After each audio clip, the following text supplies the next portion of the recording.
Hey everyone and welcome back to my channel. I just want to quickly jump in before you guys watch the unboxing to just say that I am obviously super grateful to be able to actually own this iPad. I'm actually filming on it now, which is really scary because it's so big, but obviously I have bought this from my own money. I'm really grateful and lucky to be able to afford this, and I just see this as like my own kind of like reward for the fact that I've been lucky enough to get this much to spend on the iPad. So please, if you are going to get offended by this video or you just are not really here for unboxing videos, then please just click off. However, I know that there will be a lot of you who are really interested in watching the video. Just keep watching. I really hope you enjoy it.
Oh my god. Guys, that is beautiful. The rose gold is so like muted. It is honestly stunning.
And we are now in. I just need to set up basically all of my apps, etc. But here is just like the home screen. I am honestly so happy with it at the moment. It took me a while to get it all set up, only because our Wi-Fi password has actually been rubbed off the router, but I know my brother remembers it off by heart, so I think I can get that up. But I had to use Wi-Fi to set it up, so I actually had to put my hotspot on my phone just so I could connect to the internet and get it all set up. I'm also going to just sit here and install all of my apps, which I'm so excited about. But yeah, here we go. Here is my iPad all set up. It is all sorted. I was so happy with it. It is massive compared to my iPhone screen, which is really scary. I'm gonna just try and pair the keyboard now with it and show you guys how I've done it. I feel like my camera angle has changed, so I'm really sorry about that.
Yeah, there we go. That is my unboxing video.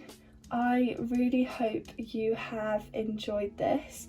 I'm gonna have a little play around with it and customize it myself, but please let me know if you want to see a video or anything like what's on my iPad once it is complete.